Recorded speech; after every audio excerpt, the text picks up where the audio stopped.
Okay, so the very first thing before we dive into anything inside Photoshop is making sure that we have opened it and that we have set up a new document from scratch. So when you open your Photoshop, it'll probably look something very similar to this. Now, there are a lot of Photoshop versions. I am using Adobe Photoshop Creative Cloud 2019. And if you're using the same one, your first introduction to Photoshop is going to look a lot like this. But if it looks slightly different, don't worry. It's not going to affect the work that we are doing. You just need to open up the version that you do have and make sure you are ready to follow along. So without any further ado, let's create ourselves a brand new document. So it's pretty simple. Over here, we're going to hit Create New, and it's going to ask us what kind of specifications we would like to set up. So this is what's going to pop up, and it's got some recent file sizes that I have used, but let's do something brand new together. Let's make ourselves a nice square. So we can choose 2000 pixels. There are other options here if you have projects to work on, but for now, let's just work in pixels.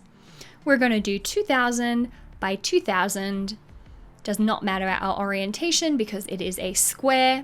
Now, I always like to make my resolution a little bit higher than normal. If you're working on a big document, this might slow it down a little bit on the computer. But for the purpose of what we're learning in this class about layers and Photoshop, something like 70 pixels per centimeter is a great place to start. It means it's going to be nice and clear and crisp.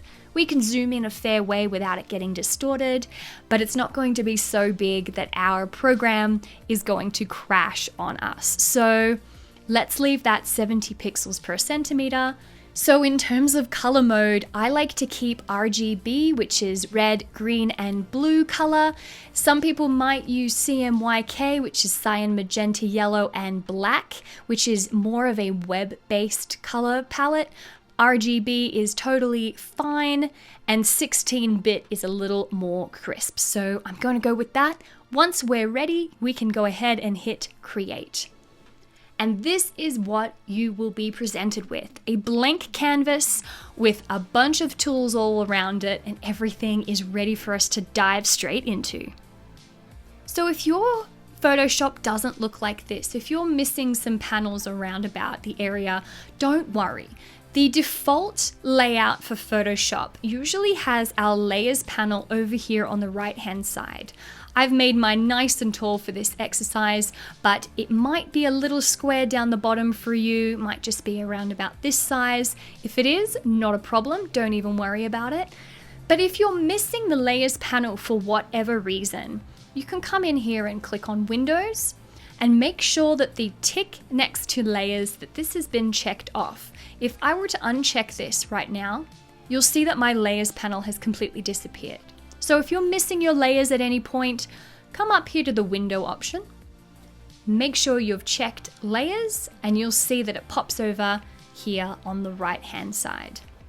If you are clicking around a little bit and you accidentally move a panel over here and your layers is sort of stuck like this and your colors and everything is sort of all over the place and you cannot get them to go back, don't panic. Go up to Window, go into Workspace, and you can hit our Essentials, which will reset everything and put things back to where they need to be.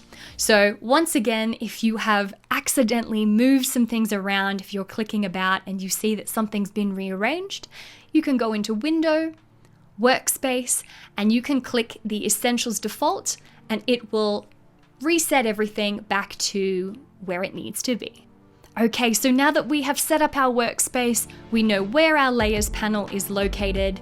Let's get right to learning about them.